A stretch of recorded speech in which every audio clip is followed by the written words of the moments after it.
Hello everyone, আজকে explain করব mad max ফিউরির ফিউরিসের কাহিনী নিয়ে। মুভিটা হচ্ছে 2060। পৃথিবীতে জনসংখ্যা বৃদ্ধির ফলে মানুষ কোনো কিছুই রাখছে না। বন জঙ্গল, পাহাড়ি জমি, গাছপালা কেটে এখন মানুষ কি করবে তা বুঝতে পারছে না। তাদের যে শস্য ক্ষেত ছিল তাও তারা নষ্ট করে ফেলেছে। পৃথিবীতে এখনো কিছু মানুষ আছে যারা পৃথিবীকে জীবিত রাখার চেষ্টা করছে। এটা হচ্ছে ফিউরিওসা। সে তার বোনের সাথে ফল নেওয়ার জন্য পাহাড়ের দিকে আসছিল। সে গাছে উঠেই ফল নিচ্ছিল। ফল ছিঁড়ার সময় তার চোখ কিছু শিকারের দিকে পড়ে যায়। তারা একটি বড় প্রাণীকে শিকার করে সেটি কাটাতেই ব্যস্ত ছিল। সুযোগ বুঝে ফিউরিসা আস্তে আস্তে তাদের বাইকের কাছাকাছি যায়। সে বাইকের পেট্রোল পাইপ কেটে নিচ্ছিল। বাই চান্স শিকারি যদি তাকে দেখেও নেয়, সে ওখান থেকে পালাতে পারবে। সেখানের একজন তাকে দেখেই ফেলে। ফিউরিয়াসা তাকে দ্রুত ছুরি মেরে সেখান থেকে হুইসেল বাজিয়ে পালিয়ে যায়। সামনে পালানোর আর রাস্তা না থাকার কারণে সে তাদের কাছে ধরা পড়ে। সে বাঁশি বাজানোর পর এলাকার সবাই শুনে দ্রুত ঘোড়া নিয়ে তার উদ্দেশ্যে রওনা হয়। সেখানে তার যে বোনটি ছিল সেটি তাদেরকে দেখার পর চিৎকার করে বলে, শিকারী আমার বোনকে বেহুশ করে নিয়ে যাচ্ছে। তারা দুজন বাইকারদের পিছু নেয়। একজন ঘোড়া থেকে নেমে তার স্নাইপার গান দিয়ে একজনকে গুলি মেরে দেয়। অন্যজনের গাড়ি একটু স্লো হলে তাকেও মেরে ফেলে। এরপর সে তার বাইকটি নিয়ে চালায়। এই এরিয়ার তারা দুজনই সাহসী যোদ্ধা ছিল। একজন সেখানে তার এরিয়ার সেফটির জন্য থেকে যায়, আর অন্য একজন ফিউরিসার উদ্দেশ্যে রওনা হয়। এদিকে ফিউরিসার আস্তে আস্তে হুঁশ আসছে। শিকারী তিনজন ফিউরিসাকে নিয়ে 180 কিলোমিটার স্পিডে চালাচ্ছিল। একজনকে তখনই জাবাসা গুলি মেরে দেয়। সাথে সাথে অন্য একজন সেখানে বসে দূরবীন দিয়ে দেখে তাদেরকে কেউ ফলো করছে। এদিকে ফিউরিসা তার দাঁত দিয়ে পেট্রোলের পাইপটি কেটে দেয়। একজন তার বাইকের টাঙ্কিটি খুলে নেয়, গাড়ির পিছনে বেঁধে নেয় যাতে স্নাইপারের গুলি তার কাছে না লাগে। এদিকে জাবাসা যখন অন্য বাইকটি দেখেছিল সেটি মেরামত করার জন্য দাঁড়িয়ে যায়। এই গাড়ির চাকাটি অনেক বেশি স্পিডে চালানো যায়। এদিকে ফিউরিসা পাইপটি কাটার পর গাড়িটি একটু পর থেমে যায়। সে যখন ঠিক করার জন্য নামে, ফিউরিসা সেখান থেকে দৌড়ে পালিয়ে যায়। তার দৌড়ার স্পিড অনেক বেশি ছিল। সে দৌড়ে যেতে যেতে অন্য একজন বাইকার এসে তাকে হঠাৎ তুলে ফেলে আর গাড়ির সাথে তাকে বেঁধে নেয়। শিকারীরা এখন তাদের ডেস্টিনেশনের অনেক কাছাকাছি চলে এসেছে। জাবাসা যখন বুঝতে পারে তারা হাতছাড়া হয়ে যাচ্ছে, তখন স্নাইপার দিয়ে একজনের মাথায় ঠেকে দেয়। অন্যজন অনেক চালাক ছিল, সে ফিউরিসাকে তার পিঠের মধ্যে বেঁধে নেয়। শিকারী তার ডেস্টিনেশনে এসে এত বেশি খুশি হয়ে যায় যে সবাই হয়রান হয়ে যায়। আজকে একটি এমন জায়গা দেখেছিলাম যেখানে ফল, পশু পাখি, গাছপালা সবকিছুই আছে। তার এ কথা তার মালিক টিমেন্টাসকে বলার আগে ফিউরিসা তাকে গাড়ি থেকে ফেলেই মেরে ফেলে। কারণ ফিউরিসা ভালো করেই জানতো এই শিকারীরা তার এলাকাকে খুব শীঘ্রই দখল করে ফেলবে। তারপর ফিউরিসাকে ধরে তাদের মালিক টিমেন্টাসের কাছে নিয়ে যায়। তার সৈন্য বলে এই মেয়েটি যেখান থেকে এসেছে সেখানে পরিষ্কার পানি, খাওয়া দাওয়া, গাছপালা সবকিছুই আছে। ফিউরিসের স্বাস্থ্য দেখে তার মনে হচ্ছিল সবকিছু থাকতে পারে। সে শিকারীকে জিজ্ঞেস করার জন্য ডাকায়, কিন্তু তার কোনো সিচুয়েশন ছিল না যে কথা বলতে পারবে। টিমেন্টাস তাকে উপরের দিকে লটকিয়ে দেয়। সে একটি কথাও মুখ থেকে বের করার আগে ফিউরিসা তাকে মেরে ফেলে। তার মৃত্যুতে টিমেন্টাস একটুও রিয়াকশন দেখায়নি, কারণ সে জানে যে সামনে কি করা লাগবে। সে ফিউরিসাকে দেখাশোনার জন্য সবচেয়ে ভালো সার্ভেন্টটির কাছে নিয়ে যায়। সে তাকে পরিষ্কার করিয়ে কাপড় পরিয়ে দিচ্ছিল। একটু পরে সেখানে ভয়ঙ্কর তুফান চলে আসে। এই সুযোগে জাবাসা পাহারাদারকে মেরে ফেলে ক্যাম্পে ঢুকে পড়ে। ওই সার্ভেন্টটি জাবাসার কাছে হাত জোড় করে আর বলে এই কথা সে কাউকে বলবে না। এজন্যই জাবাসা তাকে ছেড়ে দেয়। এটাই ছিল তার সবচেয়ে বড় ভুল। ফিউরিসার যাওয়ার সাথে সাথে সে সবাইকে ডেকে নেয়। তারা স্নাইপার নিয়ে যখন শুট করে তখন বাইকের পিছনে একটি ফিউল ট্যাঙ্কে লাগে, যদিও তার কাছে এক্সট্রা ফিউল ট্যাঙ্ক ছিল। কিছু দূর যাওয়ার পর সে ট্যাঙ্কটি খুলে নেয়। অনেক দূর যাওয়ার পর সে গাড়ির আওয়াজ শুনতে পাচ্ছিল। যদি সে এভাবে তাদের এরিয়ার দিকে চলে যায়, দুশমন তাদের পিছু করে করে তাদের এরিয়াতে ঢুকে যাবে। এজন্যই জাবাসা তার মেয়েকে একটি বীজ দেয় আর বলে, তোমার যতই সময় লাগুক না কেন তুমি যে কোনোভাবে তোমার বাড়িতে পৌঁছাবে। ফিউরিসা তার মায়ের কথা শুনে বাইক নিয়ে যাওয়া শুরু করে। এদিকে টিমেন্টাসের পোষা কুকুর নিয়ে জাবাসার কাছাকাছি চলে এসেছিল। জাবাসা তাদের সাথে অনেকক্ষণ যুদ্ধ করে। তাদের সৈন্য অনেক বেশি হওয়ার কারণে তাদের সাথে যুদ্ধে জয় হওয়া অনেক কষ্ট হয়ে গিয়েছিল। তাকে সবাই ধরে ফেলে আর জীবিত তাকে একটি গাছের মধ্যে বেঁধে রাখে। এদিকে ফিউরিসা তার মাকে ফেলে পালিয়ে না গিয়ে সেখানে আবার ফিরে চলে আসে। জাবাসাকে ফিউরিসার সামনে অনেক বেশি টর্চার করে। হারিকাটি এরিয়াটি কোথায় আমাদেরকে বলে দাও। গাছটির নিচে তারা আগুন ধরিয়ে দেয়, তাও কোনো কথা বলেনি। আর তারা ফিউরিয়াসকে বন্দি করে নিয়ে যায়। পরের দিন তারা আবারও এরিয়াটি খোঁজার জন্য বের হয়। যাওয়ার সময় তারা একটি লাল চিহ্ন দেখতে পায় আর সবার গাড়ি ঘুরিয়ে সেদিক দিয়ে যায়। সেখানে একজন টাকলা মানুষকে দেখতে পায়। তার মাথার মধ্যে একটি তীর ছিল, এই জন্যই হয়তো সে নিজেকে ভাবছে সে মৃত। টিমেন্টাস তাকে বিশ্বাস করায় যে তুমি এখনো জীবিত, আর জিজ্ঞেস করে তুমি কি এমন কোনো জায়গা ছিল যেখানে পরিষ্কার পানি, খাওয়া দাওয়া, গাছপালা আছে। সে বলে হ্যাঁ, আমি যেদিক থেকে এসেছিলাম সেদিকেই সবকিছুই আছে। যেই রাস্তা দেখিয়েছিল সবাই সেদিক দিয়েই যায়। অনেকক্ষণ সফর করার পর জায়গাটি পেয়ে যায়। এটি একটি বিশাল ভবনের মতো। সেখানে সবাই ক্ষুধার্ত ছিল। টিমেন্টাস এখানের কর্তাধর্তাকে চ্যালেঞ্জ করছে, এখন থেকে আমি এখানের মালিক। তোমাদের হাতিয়ারগুলো আমাদেরকে দিয়ে দাও, নয়তো তোমরা মরে যাও। তার 1000 সৈন্য মরার জন্য আর মারার জন্য প্রস্তুত। তখনই এই এরিয়ার মালিক ইমর্টান জুই সামনে আসে। সে একটি ডিফারেন্ট টাইপের কাপড় পরেছিল যেটা দিয়ে শ্বাস নিতে পারত। দুজনের মধ্যে ঝগড়া লাগা শুরু হওয়ার আগে ইমর্টান জুইয়ের অ্যাসিস্ট্যান্ট তাকে একটি নমুনা পেশ করে। সেখানের একজন সৈন্য হেসে হেসে তার জীবন দান করে। তার মতো ইমর্টালের 1000 জনই আছে যারা ইমর্টানের জন্য প্রাণ দিবে। ওই মানুষগুলো প্রাণ দেওয়ার কারণ হচ্ছে ইমর্টাল জু সবগুলো মানুষের ব্রেন ওয়াশ করেছে। তারা মনে করত ইমর্টাল জুয়ের জন্য যদি মারা যায় তারা বালহালাতে পৌঁছে যাবে। বালহালা হচ্ছে এক ধরনের জান্নাত, যেখানে মরুভূমিতে শহীদ হওয়া মানুষগুলোই যেতে পারে। দেখতে দেখতে ইমর্টাল জুয়ের সৈন্যরা টিমেন্টাসদের আক্রমণ শুরু করে। টিমেন্টাসদের হাতে পালানো ছাড়া অন্য কোনো রাস্তাই ছিল না। তারা ক্রেন দিয়ে গাড়িগুলো উপরের দিকে তুলে ফেলছিল। তারা উপরে তুলতে তুলতে ফিউরিসের গাড়িটাও উপরের দিকে তুলে ফেলছিল। টিমেন্টাস দেখে ফেলে আর দৌড়ে গিয়ে তাকে সামহাও বাঁচিয়ে নেয়। নিচে যখন পড়ে সেখানে আদমকেকো কিছু জিনিস ফিউরিসাকে টেনে ধরে। অনেক কষ্ট করে সেখান থেকে টিমেন্টাস তাকে বাঁচিয়ে নেয় আর তার গাড়িতে তুলে সেখান থেকে দ্রুত চলে যায়। এখান থেকে তারা যাওয়ার পর এখানের সব খবর রাখে আর তাতে তারা একটি নতুন এরিয়ার সন্ধান পায়। তার নাম হচ্ছে ডিজেল গার্ড। ইমর্টাল জু তাদেরকে পরিষ্কার পানি, সবজি, ফলমূল দিত। তার বদলে সে তাদের থেকে ডিজেল নিত। এরিয়া থেকে ট্যাঙ্কার ভর্তি ডিজেল নিয়ে গাড়ি যখন বের হয় টিমেন্টাস তাদের উপর হামলা করে আর সব ডিজেল নিয়ে ফেলে। কিন্তু টিমেন্টাস এতে সন্তুষ্ট না। সে পুরো ডিজেল গার্ড দখল করতে চাচ্ছে। সে তার বাহিনীকে ইমর্টাল জুয়ের সৈন্যের মতো করে তৈরি করছিল।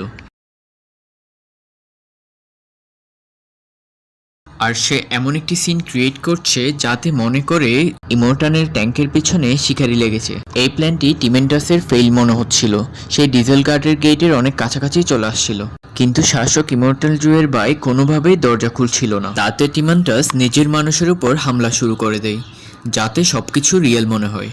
তার এই ট্রিক্সটি কাজ করে যায়। ডিজেল গার্ডের গেটটি খুলে দেয়। টিমেন্টাসের সব সৈন্যই ভেতরে প্রবেশ করতে পারেনি। গাড়ির মধ্যে যারা লুকায়িত ছিল তারা এসে ইমর্টাল জুয়ের ভাইকে বন্দি করে ফেলে আর তারা ডিজেল গার্ড দখল করে ফেলে। টিমেন্টাস ইমর্টাল জুয়ের কাছে একটি মেসেজ পাঠিয়েছে। টিমেন্টাস ইমর্টাল জুয়ের কাছে তার ভাইয়ের আঙ্গুল পাঠায় যাতে সে চিনতে পারে। সে ইমর্টাল জুইকে সেখানে ডেকে তার যাতে গলা কাটতে পারে। কিন্তু ইমর্টাল জুই অনেক চালাক মানুষ ছিল। টিমেন্টাস তাকে বলে ডিজেল গার্ডের মধ্যে সে বোমা রেখে এসেছে। সন্ধ্যার মধ্যে সে যদি ডিজেল গার্ডে না পৌঁছে তার লোক ডিজেল গার্ডকে উড়িয়ে দিবে। এসব কথার মাঝখানে টিমেন্টাসের হাত থেকে হাতিয়ারটি ছুড়ে যায়। এতে ইমর্টাল জুইয়ের ভাই সেখানেই মারা যায়। ইমর্টাল তাকে জিজ্ঞেস করে আসলে তুমি চাও কি, কারণ ডিজেল দিয়েই তার সবকিছুই চলতো। জমিনে পানি দেওয়া, ফার্ম সবকিছুই ডিজেলের উপরই ডিপেন্ড করতো। এখন মেইন পয়েন্ট হচ্ছে টিমেন্টাসই ওই ডিজেল গার্ডের মালিক। তার এক ট্যাঙ্ক ডিজেলের বদলে সবকিছুই ডবল চাই। পানি, ফল, সবজি সবকিছুই দ্বিগুণ চাই। ইমর্টাল জুইয়ের কাছে তার কথা মানা ছাড়া আর কোনো অপশনই ছিল না। এসব কথার মাঝখানে ইমর্টানের ফিউরিসের দিকে নজর যায়। সে তার ডিলের বদলে তাকে চায়। যদিও ইমর্টাল জুই থেকে অনেকগুলোই বউ ছিল, কিন্তু কারো একটি সুস্থ সবল বাচ্চা ছিল না যে তার সিংহাসনের উত্তরাধিকারী হবে। ফিউরিয়াসের স্বাস্থ্য ভালো ছিল, সে বড় হয়ে সুস্থ সবল বাচ্চা দিতে পারবে। তার এই ডিল অ্যাকসেপ্ট করে নেয়। ফিউরিয়াসাকে অন্য বউদের কাছে নিয়ে যায়, যেখানে তাকে বন্দি করে রাখা হয়েছিল। সেখান থেকে পালানোর জন্য সে অনেক প্ল্যানই করে। সে তার চুল কেটে একটি কাপড় মাথায় পরে নেয়। ওই রাতে ইমোর্টানের ছেলে বিগটাস তাকে তুলে নেয়। সে তার হাতের নকশাগুলো দেখছিল আর সে কিছু বোঝার আগে সেখান থেকে পালিয়ে যায়। সেদিন বিগটাস তাকে ধরতে পারেনি, একথা সবার থেকে লুকায়িত রাখে। অনেক বছর কেটে যায়, সেখানে সে ছেলে সেজে সবার সাথে কাজ করে। সব কাজে সে এক্সপার্ট ছিল, এজন্য সময়ের সাথে সাথে তার প্রমোশন হচ্ছিল। সবাই তাকে বোবা ভাবতো। এতদিন কাজ করার পরেও সে কখনো কারোর সাথে কথাই বলেনি। তার ওই সময়ও চলে এসেছিল যখন সে ডিজেল রুমে কাজ করতে পারত। ফল সবজি নিয়ে সে ডিজেল ঘরের দিকে রওনা হয়। এই বড় ট্যাঙ্কারটি যে চালাচ্ছিল তার নাম হচ্ছে জ্যাক। সে জায়গা মতো ট্যাঙ্কার পৌঁছাতে কখনো ফেল হয়নি, কিন্তু আজকে তারা অনেক বড় শিকারীর হাতে পড়ে গিয়েছে। তাদের গ্যাংয়ে অনেক ডেঞ্জারাস হাতিয়ার ছিল। তারা এই ট্যাঙ্কারের আশপাশ ছেড়ে যাচ্ছেই না। তারা তাদের প্যারাশুট নিয়ে জ্যাকদের আক্রমণ করতে আসে। দুজনের মধ্যেই ভয়ঙ্কর যুদ্ধ শুরু হয়। এদিকে ট্যাঙ্কে ফিউরিসারাসকে প্রথম দিন ছিল, আর মনে হচ্ছিল প্রথম দিনেই তার শেষ দিন হয়ে যাবে। কোনো মতে সে গাড়ির উপরের দিয়ে উঠতে পারে। তাদের প্রায় সবাই মারা গিয়েছিল। ফিউরিসা উপরের দিকে উঠেই সেখানের একজনকে মেরে ফেলে। ওই গ্যাংটিকে এখন হাতের মুঠির করে ফেলতে পেরেছে। এই লড়াইয়ের পর জ্যাক জানতে পারে এটা ছেলে না, এটা মেয়ে। দুজনে মিলে এখন ওই গ্যাংয়ের মানুষদের অনেক মারে। এদিকে ফিউরিসা সুযোগ পাওয়ার পর জ্যাকের মাথায় গুলি ধরে। জ্যাক তাকে ধরে ট্রাক থেকে ফেলে দেয়। সে চাইলে তাকে ফেলেই চলে যেতে পারত, কিন্তু সে তার ফাইটিং স্টাইল দেখে মুগ্ধ হয়েছিল। ফিউরিউসাকে একটি সুযোগ দিয়েছিল, যদি তুমি এখান থেকে পালিয়েও যাও, কোথায় পালাবা?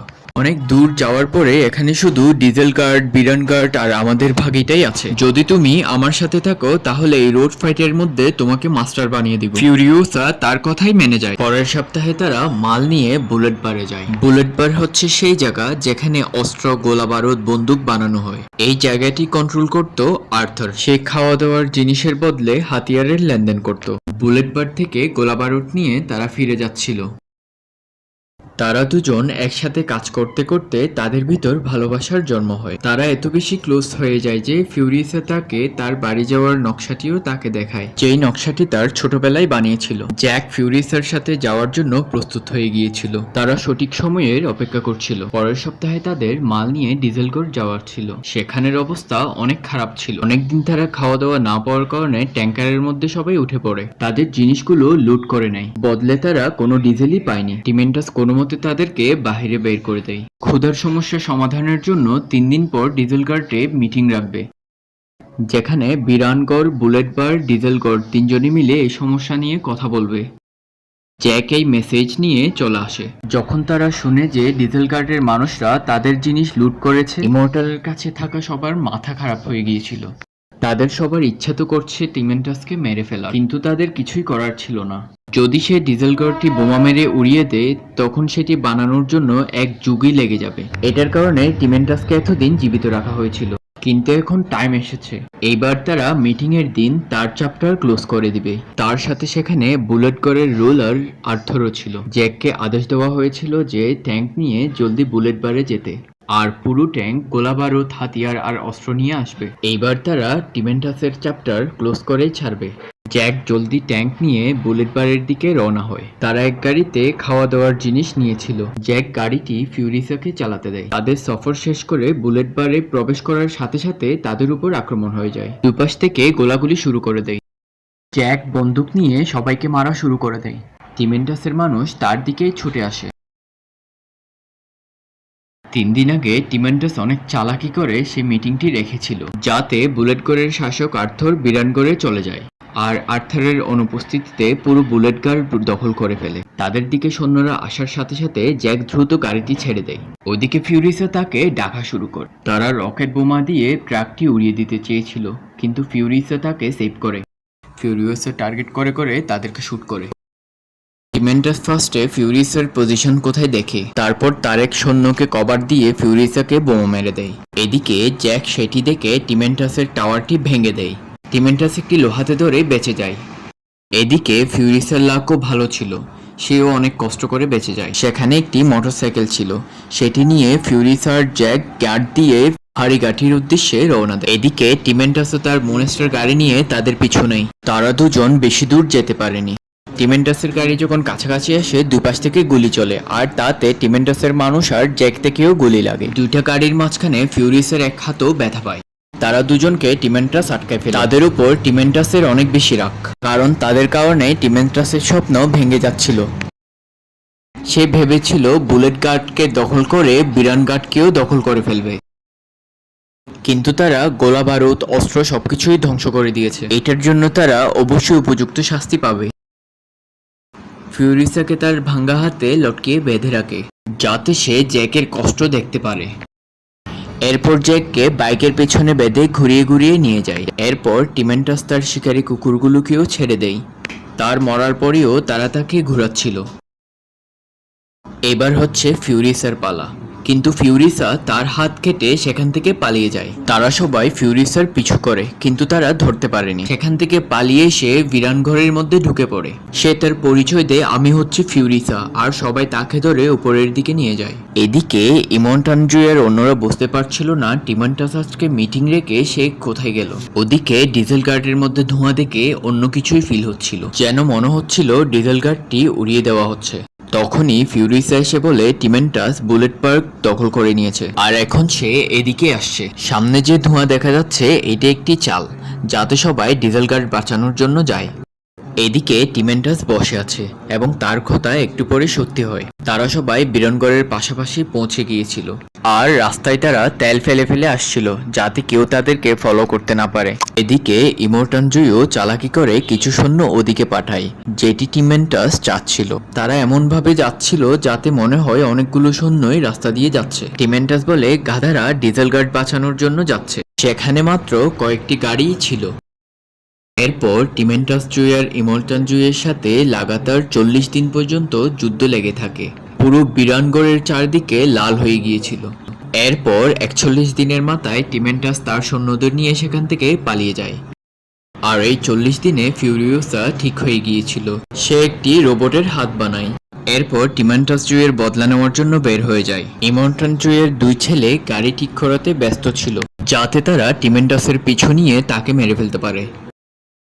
অনেকক্ষণ পর গাড়ি ঠিক হওয়ার সাথে সাথে ফিউরিসা ওই গাড়িটি নিয়ে পালিয়ে যায়।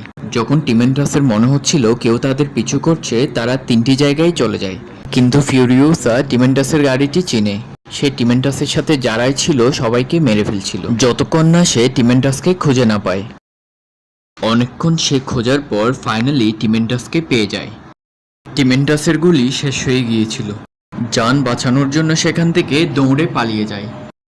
দৌড়তে দৌড়তে সেখানেই পড়ে যায়। ফিউরিওসা গাড়ি থেকে নেমে তার সাথে মারামারি করে তাকে বেহুশ করে ফেলে। এরপর সে তার পরিচয় দেয়, সে তার মাকে জীবিত জ্বালিয়ে দিয়েছিল। এটির ফল তাকে ভোগ করতে হবে। টিমেন্টাস তাকে বলে, তোমার যা ইচ্ছে তা করো, তোমার মা তো আর ফিরে আসবে না। ফিউরিওসা তাকে মারার জন্য বন্দুক বের করে, আবার ভাবে যদি তাকে এখন মেরে ফেলে তার মনে শান্তি থাকবে না।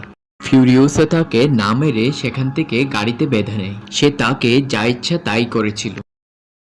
সে তাকে তার শেষ নিঃশ্বাস পর্যন্ত জীবিত রাখে।